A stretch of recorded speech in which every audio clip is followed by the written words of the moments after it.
Chapter स्रोत शरीर, ये हमारे पेपर 2 का 4th चैप्टर है जो हम करने जा रहे हैं।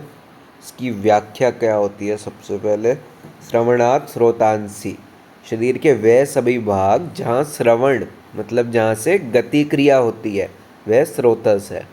स्रोतस का मतलब ऑल इन ऑल है चैनल्स, जहाँ से भी कुछ पास हो रहा है वो एक स्रोतस है। जिससे श्राव निकलता हो वह स्रोतस है। ठीक है। स्रोत शब्द का अर्थ है मिट्टी के घड़े के उदाहरण से समझा जा सकता है।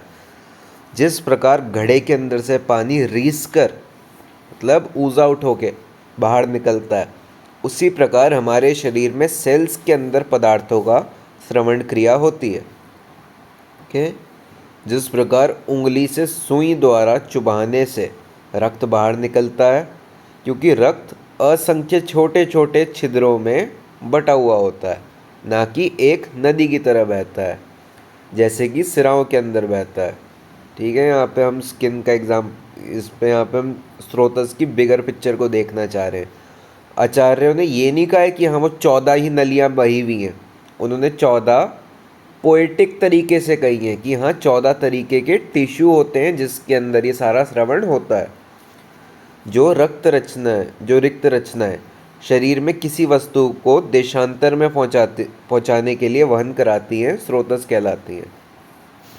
ठीक है। पुरुष में जितने मूर्तिमान वाले ये भाव विशेष हैं, उतने ही इस पुरुष में स्रोतस के प्रकार भेद हैं। ये आचार्य चरक का मत। आगे फिर से आचार्य चरक का मत। स्रोत परिणाम प्राप्त धातुओं को अन्यत्र ले जाने के लिए वहन कराने वाले होते हैं। शरीर में खोए हुए आहार से जो अन्न रस बनता है उसे ही क्रमान शरीर की धातुएं उत्पन्न होती हैं। उक्त रस से उत्तरोत्तर जो भी धातु बनती है उसको वहन कराने वाली सूक्ष्म अति सूक्ष्म मार्गों को ही स्रोतस कहा जाता है। अतः शरीर में धातुएं जहाँ जहाँ होती हैं वहाँ ये स्रोतस अवश्य होने चाहिए। अब ये वाला एक इम्पॉर्टेंट श्लोक है, we will recite it together. मूलात् खादंतरम देहे प्रसृतम तव विवाहियत स्रोतस तदति विज्ञेयम सिरा धमनी वर्जितम। ये सुश्रुत शरीर स्थान का है। ठीक है। इसमें आचार्य क्या कहते हैं? आचार्य सुश्रुत के अनुसार सिरा और धमनियों को छोड़कर किसी भी मूलभूत छिद्र से देह के भीतर फैली जो भी वहन करने वाली प्रणाली विशेष है उसे स्रोतस कहते हैं। इसका अर्थ ये हुआ कि सिरा और धमनियों को छोड़ के जितने भी पैसेजेस हैं वो सब के सब स्रोतस हैं। ठीक है। इसमें आकाश महाभूत की प्रधानता होती है, मतलब अंदर खाली स्पेस होता है, ऑफ कोर्स तभी चीज़ें बह पाएंगी। कि जो उत्तरोत्तर परिवर्तनशील धातु दोष मल अन्न जल शब्द आदि विषय मन इत्यादि का अभिवहन करते हैं, अर्थात इन्हें शरीर में एक स्थान से दूसरे स्थान में पहुंचाते हैं। इस श्रवण के कारण ही इन्हें स्रोतस कहते हैं। इसका स्वरूप कैसा होता है? जिस धातु का जो स्रोतस होता है वह उस धातु के समान वर्ण वाले, गोल, मोटे, सूक्ष्म और आकृति में लंबी लता के समान होता है। ठीक है। इसका कलर जो है जिस धातु का होगा उस धातु के स्रोतस जैसा होगा। अब या तो एक गोल, मोटा, सूक्ष्म या फिर लंबे, ये एज पर द धातु होगा, और लंबी लता के समान तो होगा ये as it is responsible for transportation. अर्थात लताएं चारों तरफ फैलकर अपनी शाखा पर शाखाओं से व्याप्त रहती हैं, उसी प्रकार स्रोत भी अपनी शाखा एवं प्रशाखा से सारे शरीर में व्याप्त होते हैं। ठीक है। इसकी उत्पत्ति एवं भौतिक संगठन आकाश महाभूत प्रमुख है, ये हमने पहले भी जाना। सृष्टि की उत्पत्ति के कारणभूत होने वाले एकाधिक भौतिक सिद्धांत के अनुसार स्रोतस या विविक्त अवयव पंचभूतों से बने हैं और उनकी उत्पत्ति के समय आकाश महाभूत की अधिकाय होती है। क्या यहाँ पे फिर से आकाश महाभूत पे एम्फेसिस, इसलिए स्रोतस का संगठन आकाश तथा अन्य पृथ्वी अब तेज वायुगुण महाभूत से है। आकाश महाभूत प्रमुख है, बाकी चार तो होते ही होते हैं। स्रोतस का एक प्राय ख भी माना जाता है। ख का मतलब खाली स्थान, आकाश। ठीक है, इसके प्राय यहाँ पे और भी दिए हुए हैं, इन सबको भी पढ़ सकते हैं।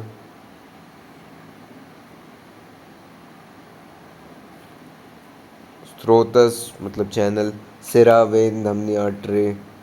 रसा रसायन मतलब लिम्फेटिक डक्ट। रसवाहिनियाँ मतलब कैपिलरी। नाड़ियाँ मतलब नर्व के। पंथन मतलब चैनल्स। मार्ग मतलब पैसेज। शरीर छिद्राणी मतलब ओपनिंग्स जितनी होती हैं छोटी छोटी। सब ये सव्रत मतलब पैसेजेस ही फिर से।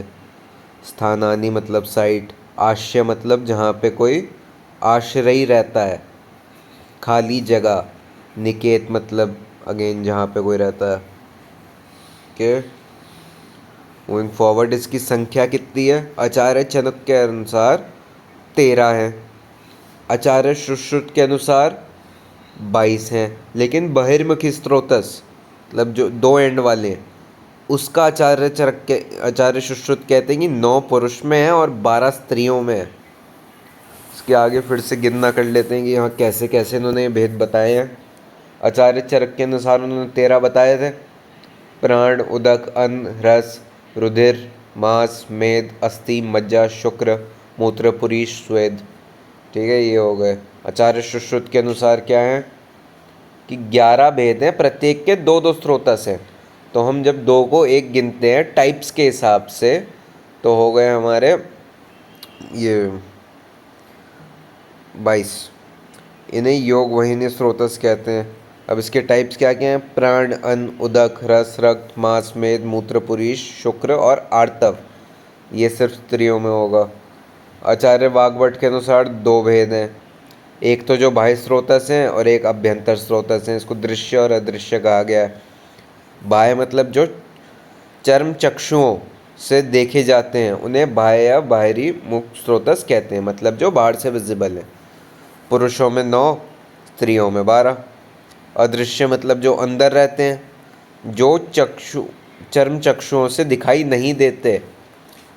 ये अणुविंशयंत्र मतलब माइक्रोस्कोप से देखने वाले या ना देखने वाले होते हैं, जिनका अस्तित्व कर्म द्वारा स्पष्ट होता है, इसका अनुमान लगाया जाता है यहाँ ऐसे होंगे। उन्हें अदृश्य स्रोतस कहते हैं। ये 13 होते हैं, जो चरकने माने वही सेम के। अब आचार्य सुश्रुत के अनुसार बहिर्मुखी स्रोतस कौन कौन से हैं? श्रवण, नयन, वंद, घ्राण, गुद, मेड्राणी एवं स्रोतांसी। ओके, ये श्लोक है बट लीव इट। पुरीश के बहिर्मुखी स्रोतस कौन कौन से हैं? कान, आँख, मुख, नासा, गुद और मेड्र। ठीक है, इसकी संख्या होगी टोटल 9। स्त्रियों में कौन कौन से हैं? 2 स्तन, आर्तवा, स्रोतस। ये एक्स्ट्रा हो गए ना, तो ये 12 हो गए। ठीक है, अब हम यहाँ पे पढ़ेंगे स्रोतस जो मेन हमें पढ़ने हैं, आचार्य चरक अनुसार और आचार्य सुश्रुत अनुसार। यहाँ पे ये 3 स्रोतस हैं जो आचार्य सुश्रुत ने नहीं माने, और एक है जो आचार्य चरक ने नहीं माना। सबसे पहले हम प्राणवास स्रोतस पे आ जाते हैं। इसका स्थान कहाँ है? हृदय एवं महास्रोतस। ठीक है, सुश्रुत के अनुसार इसका स्थान कहाँ पे है? हृदय एवं रसवाहिनी धमनियाँ। और इसकी चिकित्सा क्या है? कासनाशक चिकित्सा। ठीक है, उसके बाद उदकवास स्रोतस आ जाता है हमारा। इसका स्थान कहाँ है? तालु एवं क्लोम। सुश्रुत के अनुसार भी तालु एवं क्लोम। इसकी चिकित्सा क्या होगी? तृष्णा नाशक, मतलब जो प्यास को बुझाने वाली होती है। उदक हो गया ना हमारा गले वाला रीजन। उसके बाद आ गया अनुवाह स्रोतस। अमाशय एवं वामपाश इसका चरक के अनुसार स्थान है। सुश्रुत के अनुसार अमाशय एवं अनवाहिनी धमनियाँ। इसकी चिकित्सा होगी आम दोषनाशक। रसवाह स्रोतस पे आ जाएंगे अब। इसका स्थान है हृदय एवं दश धमनियाँ। सुश्रुत के अनुसार हृदय एवं रसवाहिनी धमनियाँ। इसकी चिकित्सा है लंघन। रक्तवास स्रोतस पे आ जाएंगे। चरक अनुसार यकृत एवं प्लीहा। सुश्रुत अनुसार यकृत, प्लीहा एवं रसवाहिनी धमनियाँ।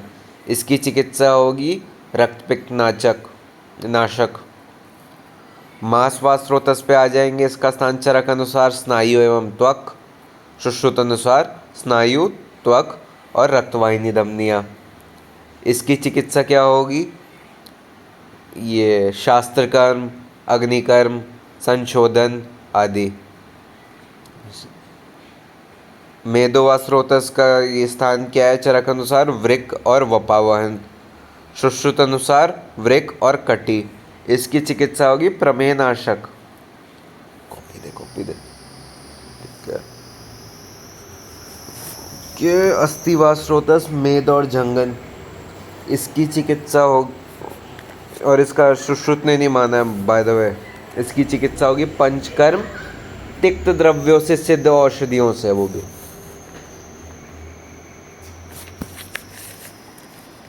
ठीक है। उसके आगे हमारा है मज्जा व स्रोतस, इसका स्थान चरक ने माना है अस्थि एवं संधियाँ। इसकी चिकित्सा क्या होगी? मधुर तथा तिक्त अन्न, मैथुन, व्यायाम और उचित काल में मात्रा से वित्त संशोधन, माने पंचकर्म। अब शुक्र व स्रोतस पे आ जाएंगे। इसका स्थान चरक ने माना है वृक्षण और शेफ, माने मूत्रेंद्रिय। सुश्रुत ने माना है वृक्षण एवं स्तन। इसकी चिकित्सा क्या है? व्यायाम आदि, बस। आगे इसकी स्पेसिफिक चिकित्सा दी नहीं है।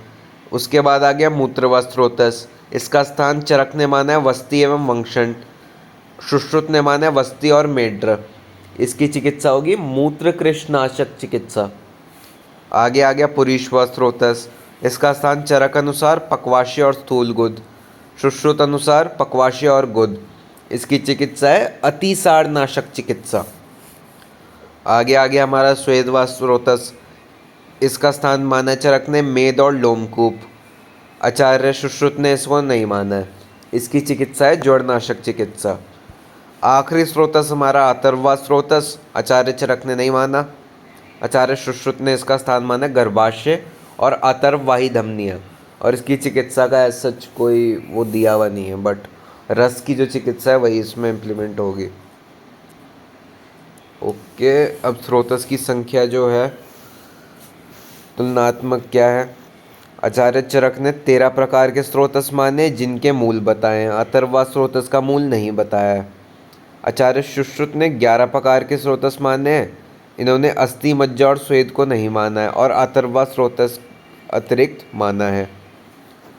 कि अब इनका सामान्य कार्य क्या होता है? वही श्रवण क्रिया। सबसे पहले तो मेन स्रोतस का कार्य है श्रवण कराना। उसके बाद शरीर में सभी भावों की उत्पत्ति स्रोतसों के द्वारा होती है। स्रोतस परिणाम प्राप्त धातुओं को एक स्थान से दूसरे स्थान तक वहन करवाती हैं। अगेन मूवमेंट का काम। शरीरस्थ भावों का पोषण करती हैं जिससे वे क्षीण नहीं होते। स्रोतस से प्रकृत रहने से शरीर स्वस्थ रहता है। मतलब अगर ये प्राकृत अवस्था में रहे तो शरीर भी स्वस्थ रहता है। मलों का वहन कर उन्हें शरीर से बाहर निकालना। ठीक है। स्रोतस विषयों अर्थात संज्ञाओं के वेगों का वहन कर शरीर को अनुग्रहित करते हैं। ठीक है। आधुनिक दृष्टि से इनके क्या क्या कर्म है? To store, to observe, to eliminate, to secrete, to carry, to digest. Okay. अब स्रोतस दृष्टि का सामान्य हेतु, ये इम्पॉर्टेंट पॉइंट है। जो आहार विहार दोषों के गुणों के समान हो, अर्थात उन्हें बढ़ाने वाला हो, और धातुओं के विगुण अर्थात विरोध करने वाला हो, वह सभी आहार विहार स्रोतसों को दूषित करता है। ठीक है। हमारे दो कॉन्सेप्ट आते हैं, एक तो दोष और दूष्य। दोष मतलब जो गंदा करते हैं, दूष्य मतलब जो गंदे होते हैं। अब अगर दोष के समान होगा तो दोष बढ़ेंगे, हेंस वो ज़्यादा गंदा करेंगे।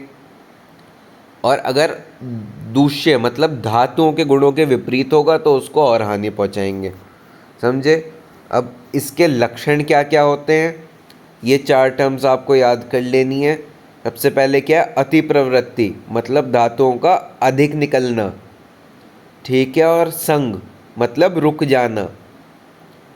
ठीक है। उसके बाद आगे कौन सा है हमारा वर्ड? विमारगमन मतलब धातुओं का उल्टा जाना, धातुओं का विमार्गमन हो जाना।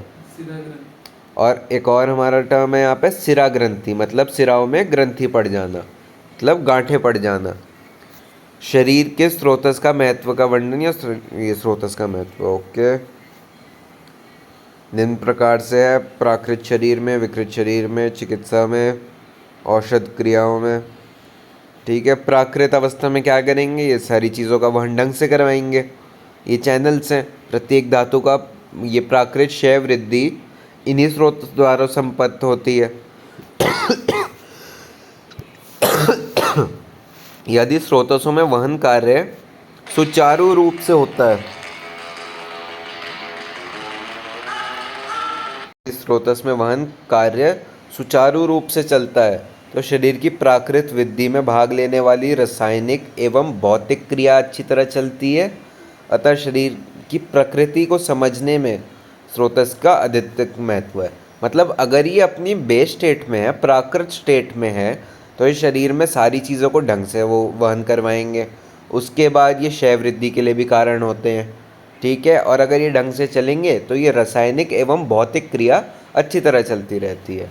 ये विकृत रूप में क्या होगा, कोई भी विकृत स्रोतस की दुष्टि के बिना संभव नहीं है। इन स्रोतसों में दोष धातु एवं मलों का वहन रुक जाने से, अत्यधिक हो जाने से, अल्प हो जाने से, विमार्गमन से अथवा वाहिनियों में ग्रंथि पड़ जाने से ये विकृतियाँ दिखाई देती हैं। आधुनिकों के पैथोलॉजिकल चेंजेस जैसे डिग्रेडेशन, हाइपोट्रोफी, एट्रोफी आदि इन स्रोतसों द्वारा होती है। अब चिकित्सा में इसका क्या है, प्रत्येक स्रोतस का मूल स्थान है जिसके द्वारा उनका नियंत्रण होता है। स्रोतसों में होने वाले रोग अंत में अपने मूल स्थान को ग्रस्त करने लगते हैं, अतः चिकित्सा करते समय इन मूल स्थानों का ध्यान में रखा जाता है। ठीक है, औषध कार्य में इसका क्या प्रयोग होगा, आधुनिकों ने शरीर को भिन्न भिन्न क्या ये इब्स तेरी बुक में ये वर्ड में बांटकर औषधियों का प्रभाव लिखा है। इस तरह आयुर्वेद में भी शरीर को स्रोतसों में बांटकर औषधों का प्रभाव कार्य लिखा है। ठीक है, इस तरह सिद्ध है कि स्रोतस यदि अविकृत रहें तो दोष धातु मल की पुष्टि सम्यक होती है और इनका साम्य बना रहे। यदि विकृत हो जाए तो शरीर में विभिन्न रोगों की उत्पत्ति होती है। ठीक है, ये हमने पढ़ लिया इस सब के बारे में। अब शरीर की स्रोतस्मय की सिद्धि और व्याख्या। स्रोतोमय ही पुरुष, ये पुरुष स्रोतस्मय है, अर्थात ये पुरुष शरीर स्रोतसों से ही बना हुआ है। इसकी कल्पना का आचार्य चरक ने सिद्धांतिक रूप में वर्णन किया है। श्रवणात् स्रोतस मतलब शरीर के वे सभी भाग जहाँ श्रवण क्रिया होती है वे स्रोतस हैं। जो रिक्त रचनाएं शरीर में किसी वस्तु को देशांतर में पहुंचाने के लिए वहन करती हैं वह स्रोतस कहलाती हैं। शरीर में खाए हुए आहार को जो अन्न रस बनाता है उसी से क्रमांश शरीर की धातुएं उत्पन्न होती हैं। अतः रस से उत्तरोत्तर जो भी धातु बनती है उसको वहन करने वाली सूक्ष्म अति सूक्ष्म मार्गों को स्रोतस कहा जाता है। अतः शरीर में धातुएं जहाँ जहाँ जाती हैं वहाँ ये स्रोतस अवश्य होना चाहिए। स्रोतस परिणाम प्राप्त धातुओं को अन्यत्र ले जाने के लिए वहन करने वाले होते हैं। ठीक है, पुरुष में जितने ही दृश्यमान भाव विशेष हैं उतने ही इस पुरुष में स्रोतसों के प्रकार हैं। जो उत्तरोत्तर परिवर्तनशील धातुएं दोष मल अन्न जल शब्द आदि विषय का भी वहन करते हैं, अर्थात उन्हें शरीर में एक स्थान से दूसरे स्थान में पहुंचाते हैं। इस गति के कारण ही इन्हें स्रोतस कहा जाता है। आचार्य सुश्रुत के अनुसार सिरा और धमनियों को छोड़कर मूलभूत छिद्र, ये किसी भी मूलभूत छिद्र को शरीर में भीतर फैला जो भी वहन करने वाली प्रणाली विशेष है उसे स्रोतस कहते हैं। शरीर में रिक्त वाहिनियाँ तथा लसिका वाहिनियाँ त्वचा से लेकर कोष्ठांगों तक फैली हुई हैं, मतलब पूरे शरीर में फैली हुई हैं। इनमें आपस में संबंध जोड़ने वाला जो मार्ग है वह स्रोतस है। इसलिए इसे पूरे विवरण को देखने पर हम ये कह सकते हैं कि स्रोतस्मय ही पुरुष, ये पुरुष शरीर बाहर से ठोस दिखाई देता है फिर भी अंदर से आकाशयुक्त स्थानों से तथा मार्गों से भरा हुआ है। पुरुष भी सभी भाव बिना स्रोतसों से उत्पन्न नहीं होता, सर्वथा वैज्ञानिक सम्मत है, क्योंकि जीवन का धारण स्रोतस के बिना संभव नहीं है। इसी को स्रोतस में आता सिद्ध होता है। यहाँ पे इन्होंने बता दी कि शरीर में जितनी चीज़ें हैं उसमें स्रोतस तो ज़रूरी है ही ना। आप खाना खाओगे, how will that manifest itself into the body? Through the स्रोतस। कि अब यहाँ पे हम प्रत्येक स्रोतस के बारे में सेपरेटली पढ़ेंगे। स्रोतसों का मूल स्थान, दृष्टि के सामान्य हेतु, स्रोतदृष्टि के विशेष हेतु। सबसे पहले आगे हमारा प्राणवास स्रोतस। इसका मूल क्या है? हृदय और महास्रोतस। ओके, ये दो हैं, हृदय और रसवाहिनी धमनियाँ।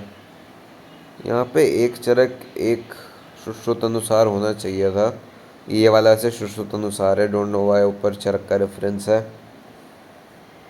कि इसके सामान्य हेतु क्या होंगे? वही जो हमने पहले पढ़ा था, ठीक है, कि दोषों के समान गुण वाला, धातुओं के विपरीत गुण वाला, ठीक है। और इसके सामान्य लक्षण भी सबके सेम ही होंगे, विमार्गमन, अति प्रवृत्ति, संग और शिराग्रंथि, ठीक है। अब इसके विशेष हेतु क्या क्या होते हैं? धातुओं के क्षय से, मलमूत्र आदि के वेगों को रोकने से, रूक्ष वस्तुओं के सेवन से, भूख लगने पर व्यायाम करने से, और भी अन्य कठिन कार्यों जो शक्ति से बाहर के हों, उन्हीं से प्राणवास स्रोतस की दृष्टि होती है। और इसके लक्षण क्या क्या होते हैं फिर? श्वास अधिक निकलना, कुपित, थोड़ा थोड़ा, बार बार शब्द और शूल के साथ श्वास आना, मतलब जो अननेचुरल सांस आती है कि आवाज़ आ रही है जिसमें थोड़ा थोड़ा आ रहा है, ऐसा सांस आना। और श्वास लेते हुए मनुष्य को देखकर इस मनुष्य को प्राणवास स्रोतस दृष्टि हो गई है, ऐसा समझ आ जाना चाहिए, ठीक है। प्राणवास स्रोतस की वृद्धि होने पर लक्षण, मतलब चिल्लाना, आक्रोश, विनाम मतलब झुक जाना, मोहन मतलब मूर्छा, बेहोशी सी की अवस्था, भ्रम मतलब चक्कर आना, वेपन मतलब कंपकपी होना, अथवा मृत्यु भी प्राप्त होती है। ये इसका लक्षण है, ये आता है कि हाँ कौन कौन से स्रोतस से मृत्यु हो सकती है। कार्य क्या करता है? श्वसन क्रिया। अब सेकंड हमारा उदकवास स्रोतस, इसका भी मूल आ गया चरक अनुसार तालु और क्लोम, सुश्रुत अनुसार तालु और क्लोम, वही सेम सामान्य हेतु। अब इसके विशेष हेतु क्या है? उष्ण आहार विहार से, आमदोष से, भय से, मदिरा आदि के पान से, अधिक शुष्क अन्न से, और प्यास को अधिक रोकने से जलवाही स्रोतस दुष्ट हो जाते हैं। इसके विशेष लक्षण क्या आएंगे? जीवा, तालु, ओष्ठ, कंठ और क्लोम नासिका का सूखना, और प्यास को अत्यंत बढ़ा हुआ देखकर इस मनुष्य को उदकवास स्रोतस दृष्टि है, ये समझ जाना चाहिए, ठीक है। इसकी वृद्धि होने के लक्षण क्या है? इसके विविध होने पर प्यास लगती है और ये तत्काल मृत्यु होती है, ठीक है। कार्य क्या है? समस्त शरीर स्थित जलीय पदार्थों का नियंत्रण करना। थर्ड आ गया अनुवाह स्रोतस। चरक अनुसार मूल क्या है? अमाशय और वामपाश। सुश्रुत अनुसार मूल क्या है? अमाशय और अनवाहिनी धमनियाँ। इसके विशेष हेतु क्या आएंगे हमारे? अकाल में अधिक भोजन करने से, अहित भोजन करने से, जठराग्नि के विकृत होने पर अनुवाह स्रोतस दूषित हो जाते हैं। इसके विशेष लक्षण क्या आएंगे? अन्न खाने की इच्छा ना होना, अरुचि, अन्न का अच्छी तरह ना पचना और वमन का होना देखकर समझ जाना चाहिए कि अनुवाह स्रोतस में दृष्टि हुई है। इसकी विविध होने के लक्षण क्या है? अधमान मतलब पेट फूलना, शूल माने पेट में दर्द, अन्न द्वेष मतलब खाने की इच्छा ना होना, छर्दी माने वमन, पिपास माने प्यास लगना, अंधाय मतलब दृष्टि कम होना या सर्वथा नाश होना, अंधापन, और मरण माने मृत्यु। कार्य क्या क्या है इसका? अन्न या खाद्य पदार्थ को ग्रहण करना, इनको चबाना, उनका पाचन करना, उनमें से मल और प्रसाद भाग को अन्न रस के रूप में शोषण करना, मतलब इन सबको सेपरेट करना। अब रसवा स्रोतस पे आ जाते हैं। इसका मूल क्या बताया आचार्य चरक ने? हृदय और दश धमनियाँ। आचार्य सुश्रुत ने हृदय और रसवाहिनी धमनियाँ। इसके विशेष हेतु पे आ जाएंगे। अत्यंतर भारी, अत्यधिक शीत, अति स्निग्ध, अधिक मात्रा में भोजन करने से रसवा स्रोतस दूषित हो जाते हैं। विशेष लक्षण क्या होंगे? भोजन में इच्छा ना होना, अरुचि, शरीर में गुरुता, तंद्रा, अंगमर्द, ज्वर, नेत्र के सामने अंधकार सा प्रतीत होना, पांडु रोग, नपुंसकता, शरीर में शिथिलता, अंगों में कृशता, अग्नि का नाश, बिना अवस्था के ही शरीर में झुर्रियाँ पड़ जाना और बालों का पक जाना, ये इसके विशेष लक्षण है। रसवा स्रोतस के विध होने के लक्षण: शोष माने क्षय, कमजोरी, आक्रोश माने चिल्लाना, विनमन मतलब वही झुक जाना, मोहन मतलब डिल्यूशनल होना, भ्रम अगेन, वेपन अथवा मृत्यु। ठीक है, ये इसके लक्षण होंगे। कार्य क्या है? रस का संवहन करना, जो हमारा बेसिक न्यूट्रिशन होता है पूरे शरीर में। रक्तवाह स्रोतस के बारे में आ जाएंगे अब। इसका मूल चरक ने बताया यकृत एवं प्लीहा, सुश्रुत ने बताया यकृत, प्लीहा और रक्त को वहन करने वाली धमनियाँ। इसके विशेष हेतु क्या है? दाह पैदा करना माने जलन पैदा करने वाला, स्निग्ध, उष्ण और द्रव भोजन से तथा अधिक धूप एवं वायु का सेवन से रक्तवाही स्रोतस दूषित हो जाता है। रक्तवाही स्रोतस दुष्टि के विशेष लक्षण क्या हैं?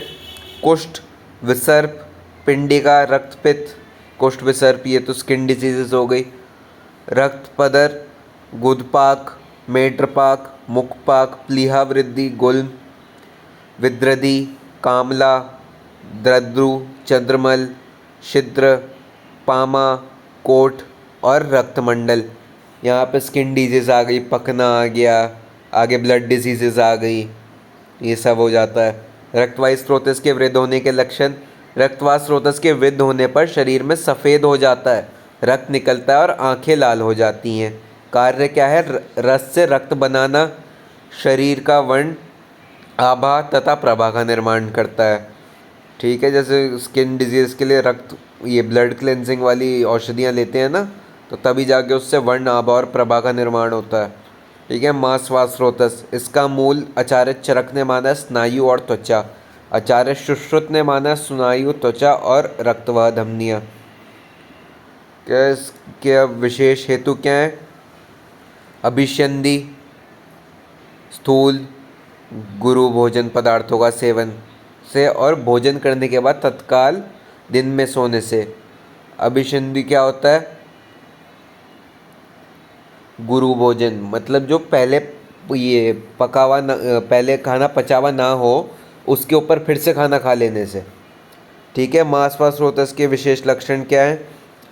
अधिमास मतलब जो ये जहाँ पे भी गांठें बननी शुरू हो जाए बॉडी में, एक्स्ट्रा कोई मांस की चीज़ उत्पन्न होनी शुरू हो जाए, जैसे ट्यूमर बताया हुआ यहाँ पे। मांस कील मतलब स्किन पे जो आ जाती हैं वो तिल, गलछुंडी, पित्तमा, पूतिमांस, गंडमाला, उपजीविका आदि ये सारे मांस से रिलेटेड डिजीज़ आ गई। इसके अब विद्वेन होने पर लक्षण क्या है? इसके विध होने पे सूजन, मांसशोष, सिरा ग्रंथि और मृत्यु ये लक्षण है। इसका कार्य क्या है? लेपन करना मतलब शरीर को कवर करके रखना। मेदोवा स्रोतस, इसका मूल आचार्य चरक ने माना है वृक और वपावहन वसा, और आचार्य सुश्रुत ने माना है कटी और वृक। ठीक है। अब इसके विशेष हेतु क्या हैं? व्यायाम ना करना, दिन में सोने से, वसा और मांस को अधिक खाने से, अधिक मदिरापान से मेदवा स्रोतस की दुष्टि हो जाती है। मेदवा स्रोतस के विशेष लक्षण क्या हैं? निंदित रोग और प्रमेय के जितने पूर्व रूप होते हैं वे सभी मेद की दुष्टि के लक्षण हैं। ठीक है। मुख की मधुरता, हाथ पैर में शून्यता और दाह, मुख, तालु और कंठ का सूखना, शरीर में मलों की अधिकता, शरीर पर और मूत्र में मक्खियों और चींटियों का बैठना, शरीर में मछलियों की तरह गंध का आना, निद्रा और तंद्रा का अधिक आना।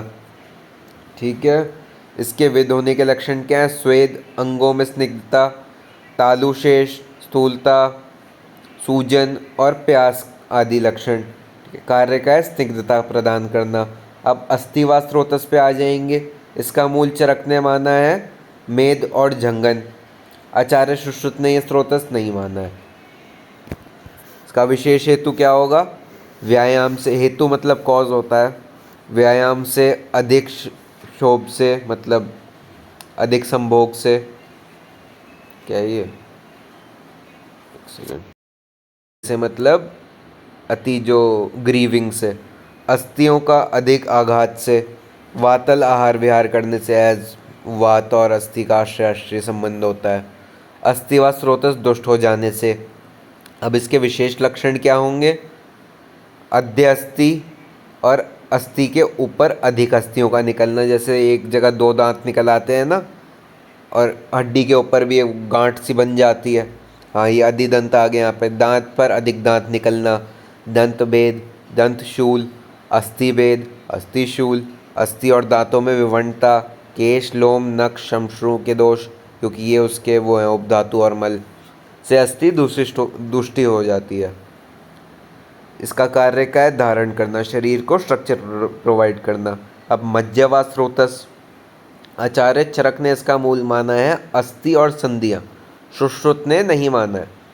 स्रोतो दृष्टि के ये इसके मज्जावा स्रोतस के विशेष हेतु क्या है? कफ के बढ़ जाने से, चोट लग जाने से, दब जाने से, कुचल जाने से और विरुद्ध आहार विहार के सेवन से मज्जावाही स्रोतस में दृष्टि हो जाती है। इसका विशेष लक्षण क्या है?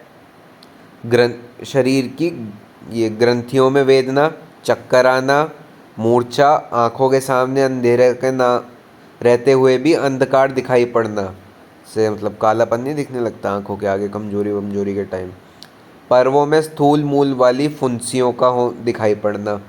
ठीक है, अस्थियों, और इसका कार्य क्या है? अस्थियों को पूर्ण करना है, ऐसी अस्थियों के बीच में रहता है ना मैरो। अब शुक्रवा स्रोतस, इसका जो मूल है आचार्य चरक के अनुसार दोनों अंड व मूत्र इंद्रियों में, आचार्य सुश्रुत अनुसार he was a bit more accepting of the fact कि हाँ दोनों स्तनों व दोनों वंशनों में, यहाँ पे बैलेंस बना दी ना, हाँ स्त्री में भी यहाँ पे है। अब इसके विशेष हेतु क्या है? शुक्र के वेग रोकने से, अकाल और अयोनि में मैथुन से, अधिक मैथुन से और शुक्रवाही स्रोतस पर शास्त्र सार या अग्नि के लग जाने से शुक्रवाही स्रोतस की दृष्टि होती है। ठीक है, शुक्रवाही स्रोतस की दृष्टि के विशेष लक्षण: नपुंसकता, मैथुन में उत्साह ना होना, यदि संतान होती है तो वह रोगी होती है। ठीक है, यहाँ पर सारे फर्टिलिटी रिलेटेड चीज़ें आ गई। इसके विध होने के लक्षण क्या है? कैवल्य मतलब इम्पोटेंसी, देर से शुक्र का प्रसेक होना अर्थात वीर्य का क्षीण होना और शुक्र का रक्त युक्त होना, ये लक्षण है। कार्य क्या होता है इसका? गर्भ की उत्पत्ति करना। लेकिन सिर्फ ये कार्य नहीं है, शुक्र से मनुष्य शरीर में शूरता, शीघ्र पतन, स्त्री में आसक्ति, शरीर में उत्साह, कार्य करने से प्रवृत्त लगना, स्त्रियों के प्रति अत्यधिक इच्छा उत्पन्न करना तथा गर्भ उत्पत्ति करना आदि कार्य हैं।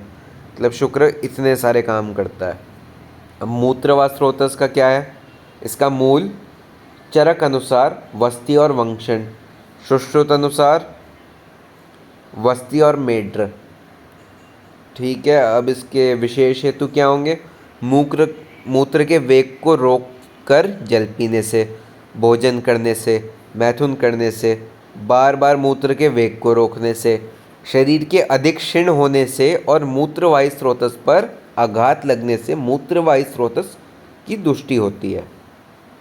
इसके विशेष लक्षण क्या हैं? मूत्र का अधिक आना या फिर रुक रुक कर आना, विकृत मूत्र आना या फिर थोड़ा थोड़ा बार बार शूल के साथ, गाढ़ा मूत्र निकलता देखकर मूत्रवाही स्रोतस दूषित हो गया है ऐसा समझना चाहिए। इसके विध होने के लक्षण क्या क्या हैं? इसके विभेद होने से बस्ती फूलती है, मूत्र रुकता है और मूत्र इंद्रिय स्तब्ध होती है।